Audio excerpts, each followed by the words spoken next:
To ask whether the Dutch tulip mania was the first speculative bubble is to step into one of the most misunderstood episodes in financial history, a story that has been flattened into caricature, yet remains profoundly important because it marks the moment when markets first revealed how far prices could drift from utility when fueled by social signaling leverage and narrative contagion. 17th century Holland was not a foolish society briefly overcome by madness, but one of the most advanced commercial economies the world had yet seen. Rich from maritime trade, legally sophisticated, financially innovative, and culturally attuned to status and display. It was precisely this maturity, not ignorance, that made the tulip market possible. Because bubbles do not arise in backward systems, they arise where capital is abundant, trust is high, and new instruments allow speculation to detach from everyday economic anchors. The tulip itself was not an arbitrary object of desire. Introduced to Europe from the Ottoman Empire, tulips were exotic, difficult to cultivate, and subject to unpredictable mutations that produced striking color patterns, particularly the coveted broken varieties streaked with flame-like contrasts. These flowers became luxury goods, status symbols, for wealthy Dutch merchants who had already mastered conspicuous consumption through art property and fine goods. In this sense, tulips were less like food or tools and more like early financial art, scarce, symbolic, and valuable precisely because they signaled taste and access rather than utility. Price appreciation did not begin as irrational frenzy, but as a rational response to scarcity within a social class eager to differentiate itself. What transformed this niche luxury market into a speculative phenomenon was not greed alone, but financial innovation. Tulip trading evolved rapidly from spot transactions to forward contracts, agreements to buy bulbs at a future date, often before the bulbs had even been lifted from the ground. These contracts required little upfront capital, allowing participants to control large nominal positions with minimal cash, an early form of leverage that magnified both gains and losses. Taverns became informal exchanges, contracts changed hands repeatedly, and prices began to reflect expectations of resale rather than intrinsic or aesthetic value. This was the critical shift when tulips ceased to be flowers and became vehicles for speculation, their prices floating free from their physical reality. Crucially, the tulip market operated within a specific legal and cultural framework that encouraged risk-taking. Many contracts were unenforceable or loosely enforced, effectively functioning as options where buyers could walk away for a small penalty. This asymmetry encouraged speculative behavior because upside was unlimited, while downside was capped, a structure that reliably inflates bubbles across history. Participants were not necessarily irrational. They were responding to incentives that rewarded boldness and punished restraint, especially as rising prices validated participation and drew in newcomers who feared exclusion more than loss. By the winter of 1636-1637, prices for rare bulbs had reached extraordinary levels, sometimes compared, often exaggeratedly, to the value of houses or years of skilled labor. Yet even here, popular retellings oversimplify. The mania was concentrated among a relatively narrow group of traders and did not engulf the entire Dutch economy.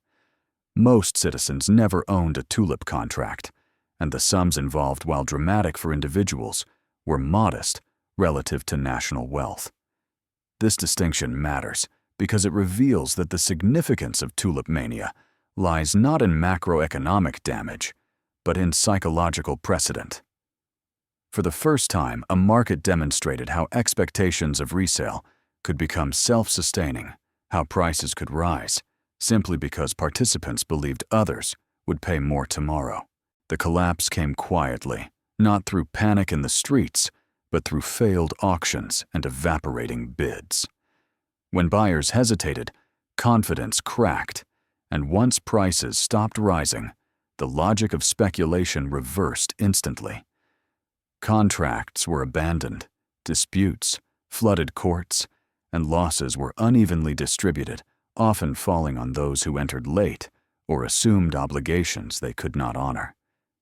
Yet the broader Dutch economy absorbed the shock with remarkable resilience, precisely because the bubble, while culturally memorable, was economically contained.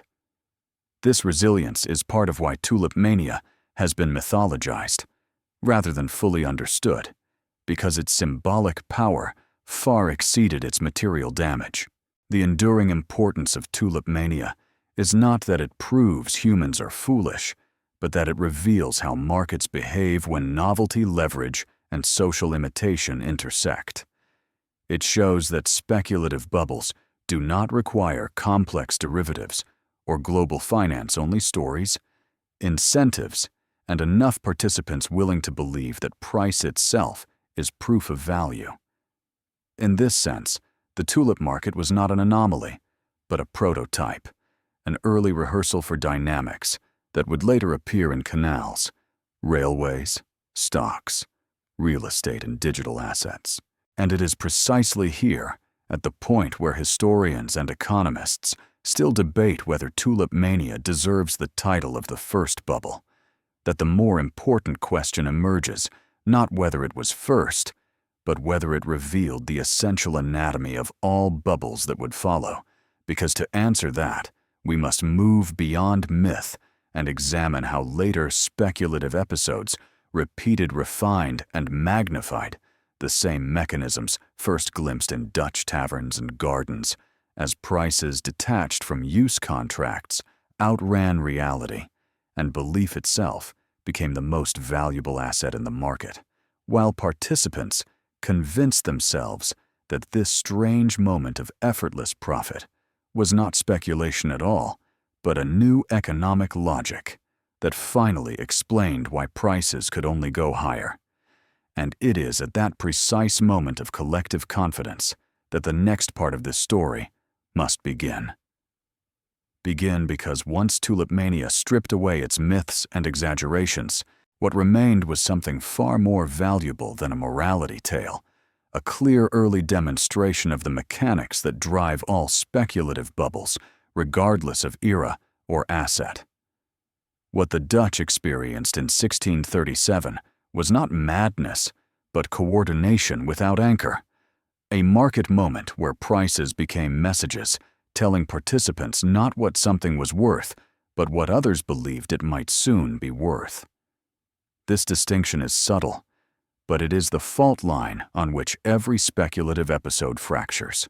In the wake of the collapse, Dutch authorities faced a dilemma that would recur endlessly in financial history, whether to enforce speculative contracts strictly and risk widespread ruin, or to soften enforcement and risk moral hazard.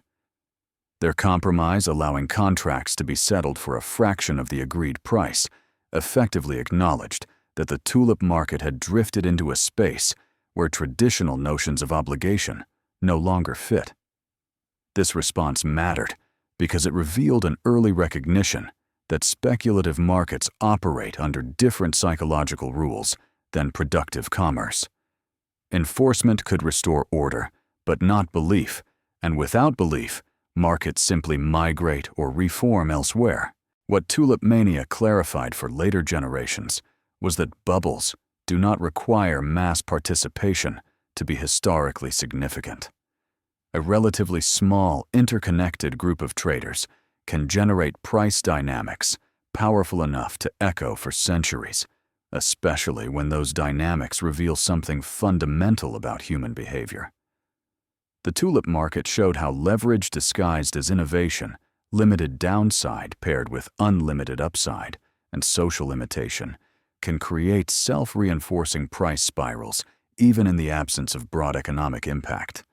This insight would resurface with devastating clarity in much larger systems, where containment was no longer possible. When the South Sea bubble erupted less than a century later, it did so on a national scale, using the same core ingredients, but amplifying them through state involvement and public debt. When railway manias spread across Britain, they carried the same expectation that transformative technology justified suspension of valuation discipline. When stock markets boomed in the 1920s, the language had changed, but the emotional cadence was identical. And when modern bubbles form around housing technology or digital assets, they still follow the tulip's logic. Scarcity framed as destiny, innovation framed as exemption from history, and rising prices framed as proof rather than warning. The most enduring contribution of Tulip Mania, then, is not the question of whether it was truly the first bubble, but that it exposed speculation as a repeatable process rather than a historical accident. It revealed that bubbles are not errors that markets correct instantly, but phases that markets enter when incentives reward belief over skepticism and when social validation substitutes for independent judgment. In this sense, Tulip Mania was less a failure of reason than a triumph of coordination. A moment when many rational actors aligned around the same expectation and discovered too late that shared belief does not create shared safety. For investors and observers today, the lesson is neither to mock the Dutch nor to fear markets, but to recognize the early signals that mark the transition from healthy risk-taking to speculative excess. When assets are discussed primarily for their resale value, rather than their use, when participation becomes a social identity rather than a financial decision, and when skepticism is framed as ignorance rather than analysis, the tulip is already blooming, regardless of what form it takes. These moments are seductive precisely because they feel collective, because being wrong together feels safer than being right alone, until the crowd turns and safety evaporates. History does not suggest that speculative bubbles can be eliminated, because they arise from the same forces that drive innovation, optimism, and progress. What it suggests instead is that bubbles can be recognized, navigated, and survived by those who understand their anatomy. Tulip Mania teaches that the most dangerous asset in any bubble is not the one being traded, but the belief that history no longer applies, because once that belief takes hold, prices become unmoored, discipline dissolves, and the future is spent in advance. If the story of the Dutch Tulip Mania has sharpened your sense of how easily markets can confuse novelty with exemption, then it has already served its purpose. If you want to continue exploring how these early patterns of speculation echo through centuries of financial history and into the markets of today, subscribe to the channel and stay with these stories, and leave a comment sharing which modern episode this 17th century bubble most reminded you of, because financial history does not repeat itself exactly, but it does rhyme with unsettling consistency. And the better we hear that rhythm, the better prepared we are when the next improbable asset begins to bloom and asks us once again to believe that this time the flower will never wilt.